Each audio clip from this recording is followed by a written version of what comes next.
নমস্কাৰ এই মুহূৰ্তত আহি পৰিছে ৰাতিপুৱাৰ কেইবাটাও গুৰুত্বপূৰ্ণ খবৰ আজি 19 ছেপ্টেম্বৰ অসমৰ লগতে ভাৰতৰ বিভিন্ন প্ৰান্তৰ পৰা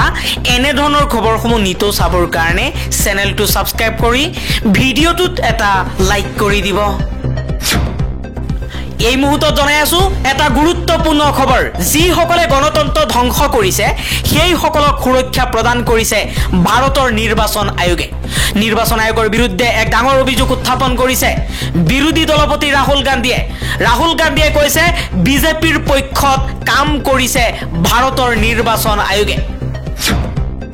পৰৱৰ্তী খবৰ প্ৰধানমন্ত্ৰী নৰেন্দ্ৰ মোদীক ভাবুকি পেহেলগাম কাণ্ডৰ মাষ্টাৰমাইণ্ড সৈফুল্লাহ কাছুৰীয়ে কৈছে ইনশাআল্লাহ নদী বান্ধ আৰু কাশ্মীৰ এদিন আমাৰ হ'ব পাকিস্তানক যি অত্যাচাৰ চলোৱা হৈছে তাৰ উচিত মূল্য ভাৰতে দিব লাগিব আৰু বেছি দিন নাই প্ৰধানমন্ত্ৰী মোদী আৰু ভাৰতীয়ক ভাবুকি প্ৰদান কৰিছে পেহেলগাম কাণ্ডৰ মাষ্টাৰমাইণ্ড সৈফুল্লাহ কাছুৰীয়ে নদী বান্ধ আৰু কাশ্মীৰ এদিন পাকিস্তানৰ হ'ব বুলিও মন্তব্য কৰিছে আন এটা খবৰ ভাৰতত ভাল পোৱা কোনো হিন্দু লোকেই কংগ্ৰেছত থাকিব নোৱাৰে কংগ্ৰেছত বাংলাদেশ পাকিস্তানক ভাল পোৱা মানুহে থাকিব কংগ্ৰেছৰ বিৰুদ্ধে সৰব হৈ এই মন্তব্য কৰিছে মন্ত্ৰী জয়ন্ত মল্ল বৰুৱাই কৈছে কোনো এজন সনাতনী হিন্দুৱে যোনে ভাৰতক ভাল পায় তেওঁ কেতিয়াও কংগ্ৰেছত থাকিবই নোৱাৰে কংগ্ৰেছত থাকিব সেই সকল লোক যিসকলে বাংলাদেশ পাকিস্তানক ভাল পায় পৰৱৰ্তী খবৰ শেখ হাছিনাৰ বিৰুদ্ধে ডাঙৰ সিদ্ধান্ত গ্ৰহণ কৰিছে বাংলাদেশৰ নিৰ্বাচন আয়োগে বাংলাদেশৰ সাধাৰণ নিৰ্বাচনত ভোটদান কৰিব নোৱাৰিব পলাতক প্ৰধানমন্ত্ৰী শেখ হাছিনাই পদচ্যুত প্ৰধানমন্ত্ৰী শেখ হাছিনাৰ ৰাষ্ট্ৰীয় পৰিচয় পত্ৰ লক কৰিছে বাংলাদেশৰ নিৰ্বাচন আয়োগে ছাত্ৰ আন্দোলনৰ হিংসাত্মক পৰিস্থিতিৰ বাবে 2024 5 আগষ্টত পতন হৈছিল হাছিনা চৰকাৰৰ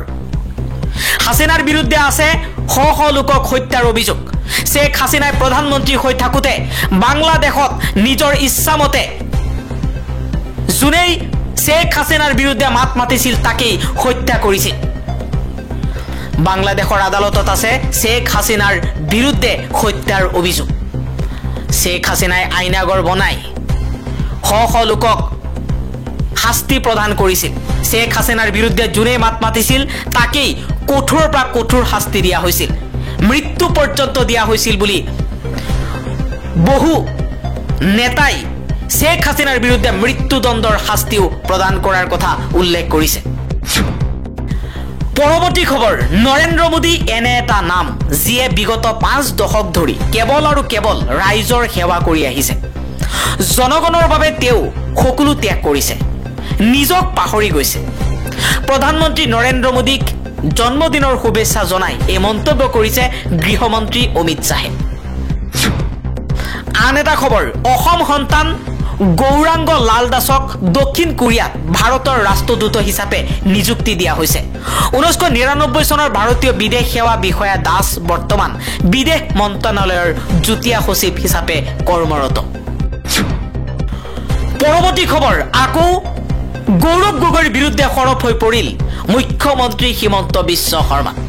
2026 চনৰ নিৰ্বাচনত গৌৰৱ বনাম হিমন্তৰ মাজত হ'ব এক নতুন যুদ্ধ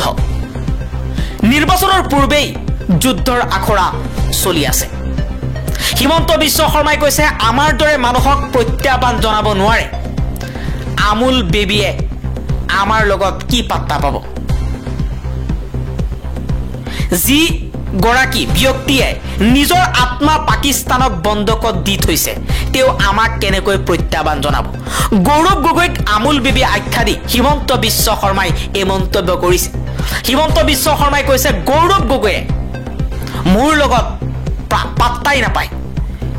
তেওঁ হৈছে আমুল বেবীয়ে হিমন্ত বিশ্ব শৰ্মাৰ দৰে এটা সত্তাক কেতিয়াও প্ৰত্যাহ্বান জনাব নোৱাৰে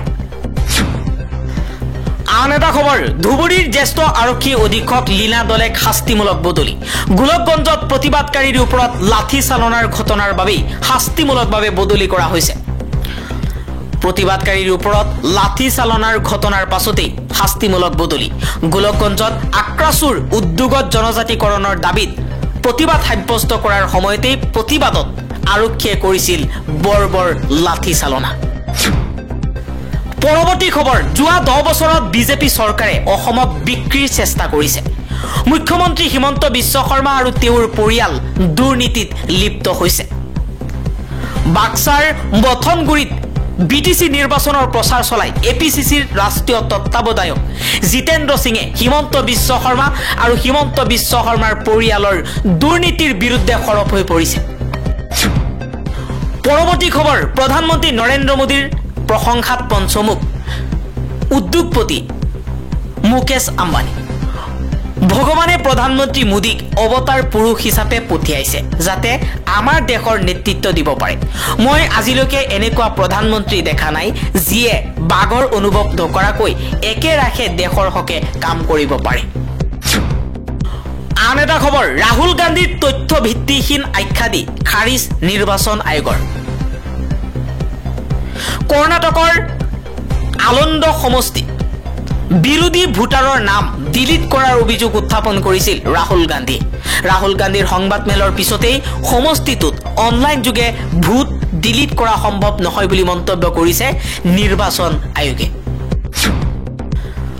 আন এটা খবৰ নিৰ্বাচনী শপতনামাত পত্নীৰ সম্পত্তিৰ তথ্য লুকুৱাই বিপদত প্ৰমোদ বড়ো ৰাইজৰ দলৰ সভাপতি অখিল গগৈৰ ৰাজ্যিক নিৰ্বাচন আয়োগৰ ওপৰত অভিযোগ দাখিল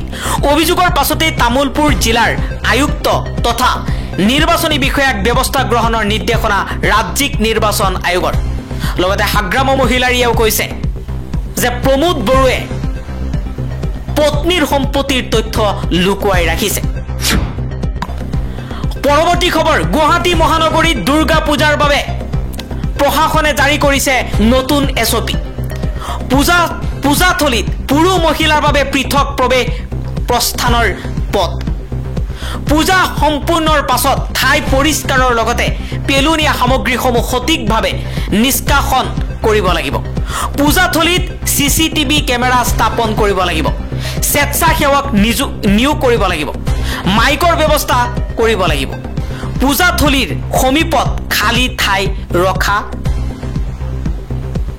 ৰাখিব লাগিব পূজা মণ্ডপক খুৰাপান নিষিদ্ধ এলেকা ঘোষণা কৰিব লাগিব পৰৱৰ্তী খবৰ মুখ্য নিৰ্বাচন আয়ুক্ত জ্ঞানেশ কুমাৰে পদত্যাগ কৰক নিৰ্বাচন আয়োগক ভোট চুৰি মেচিন কৰি তুলিব নোৱাৰিব এইবাৰ নিৰ্বাচন আয়োগক লৈ সৰব হৈ পৰিছে তৃণমূল কংগ্ৰেছৰ সাংসদ মহুৱা মৈত্ৰই কৈছে নিৰ্বাচন আয়োগে বিজেপিৰ পক্ষত কাম কৰিছে ভাৰতৰ মুখ্য নিৰ্বাচন আয়ুক্ত জ্ঞানেশ কুমাৰে পদত্যাগ কৰক নিৰ্বাচন আয়োগক ভোট চুৰি মেচিন কৰি তুলিব নোৱাৰিব বুলি মন্তব্য কৰিছে মহুৱা মৈত্ৰই আন এটা খবৰ ৰাহুল গান্ধীৰ বিৰুদ্ধে সৰব হৈ পৰিছে অনুৰাগ ঠাকুৰ ৰাহুল গান্ধীয়ে ভাৰতীয় গণতন্ত্ৰ দুৰ্বল কৰাৰ ষড়যন্ত্ৰ কৰি আছে যিমানেই চেষ্টা নকৰক ভাৰতবৰ্ষক ৰাহুল গান্ধীয়ে অস্থিৰ কৰিব নোৱাৰিব অনুপ্ৰৱেশকাৰীৰ ভোটেৰে কংগ্ৰেছ ক্ষমতালৈ আহিব বিচাৰিছে আমি সেইটো হ'বলৈ কেতিয়াও নিদিও বুলি মন্তব্য কৰিছে অনুৰাগ ঠাকুৰে আন এটা খবৰ হাগ্ৰামা জিকিলেও মোৰ লগত থাকিব প্ৰমোদ বড়ো জিকিলেও মোৰ লগতেই থাকিব ইয়াত ৰাইজৰ লাভ নহব মোৰহে লাভ হ'ব মই মুখ্যমন্ত্ৰীয়ে হৈ থাকিম কিন্তু বিটিসি বাহিৰহে লাভ নহব বাক্সাৰ নিৰ্বাচনী প্ৰচাৰত মুখ্যমন্ত্ৰী হিমন্ত বিশ্ব শৰ্মাৰ এই মন্তব্য হিমন্ত বিশ্ব শৰ্মাই কৈছে হাগ্ৰামাৰ বিপৰীতে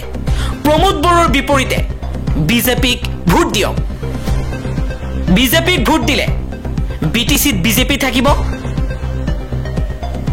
ৰাজ্যতো বিজেপি থাকিব কেন্দ্ৰতো বিজেপি থাকিব চাৰিওফালৰ পৰা বিটিসি বাসীয়ে সহায় সহযোগ লাভ কৰিব আৰু যদি হাগ্ৰামা জিকি যায় হাগ্ৰামা মহিলাৰীয়েও হিমন্ত বিশ্ব শৰ্মাৰ লগতে সামিল হ'ব প্ৰমোদ বড়ো জিকিলেও প্ৰমোদ বড়োয়েও হাগ্ৰামা মহিলাৰীয়েও বিজেপিৰ লগতে থাকিব ইয়াতকৈ বিজেপিক ভোট দিয়াই ভাল বুলি মন্তব্য কৰিছে হিমন্ত বিশ্ব শৰ্মাই পৰৱৰ্তী খবৰ মন্ত্ৰী পীযুষ হাজৰিকাৰ বিৰুদ্ধে এজাহাৰ দাখিল মন্ত্ৰী পীযুষ হাজৰিকা আৰু ৰাজ্যিক বিজেপিৰ সামাজিক মাধ্যম বিভাগৰ বিৰুদ্ধে এজাহাৰ APCCৰ এই আইৰ জৰিয়তে অসমত সাম্প্ৰদায়িক উত্তেজনা বিয়পাব পৰা ভিডিঅ' প্ৰস্তুতৰ অভিযোগ আইনী ব্যৱস্থা গ্ৰহণৰ দাবীত দিছপুৰ আৰক্ষী থানাত এজাহাৰ দাখিল পৰৱৰ্তী খবৰ কৰ্ণাটক মহাৰাষ্ট্ৰ হাৰিয়ানা উত্তৰ প্ৰদেশ সকলোতেই হৈছে ভোট চুৰি একে পদ্ধতিৰে ভোট চুৰি কৰিছে নিৰ্বাচন আয়োগে আকৌ নিৰ্বাচন আয়োগৰ ওপৰত বিস্ফোৰক অভিযোগ উত্থাপন কৰিছে বিৰোধী দলপতি ৰাহুল গান্ধীয়ে কৈছে বিজেপিৰ পক্ষত বিজেপিৰ হৈ কাম কৰিছে নৰেন্দ্ৰ মোদীৰ হৈ কাম কৰিছে ভাৰতৰ নিৰ্বাচন আয়োগে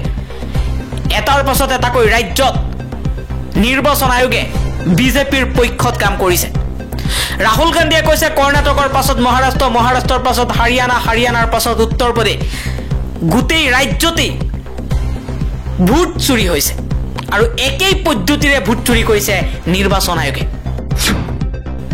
আন এটা খবৰ প্ৰাক্তন মুখ্যমন্ত্ৰী প্ৰয়াত তৰুণ গগৈৰ অহংকাৰৰ বাবেই অসমত ধ্বংস হৈছিল কংগ্ৰেছ আৰু পিতৃৰ পদাঙ্কৰি এতিয়া দলটোক ধ্বংস কৰিবলৈ উঠি পৰি লাগিছে প্ৰদেশ কংগ্ৰেছৰ সভাপতি গৌৰৱ গগৈ ৰাজীৱ ভৱনত অনাহুত পৰিস্থিতিৰ সৃষ্টি কৰি দলৰ পৰা নিলম্বিত হোৱা কমলপুৰৰ কংগ্ৰেছ নেতা মতলেবুদ্দিন আহমেদে এই ভয়ংকৰ অভিযোগ আনিছে মতলেবুদ্দিন আহমেদে কৈছে যে তৰুণ গগৈৰ অহংকাৰৰ বাবেই অসমত ধ্বংস হৈছিল কংগ্ৰেছ এতিয়া একেই ব্যৱস্থা একেই কাম কৰি আছে তৰুণ গগৈৰ পুত্ৰ গৌৰৱ গগৈ যাৰ বাবে কংগ্ৰেছ দলটো পুনৰ ধ্বংস হ'ব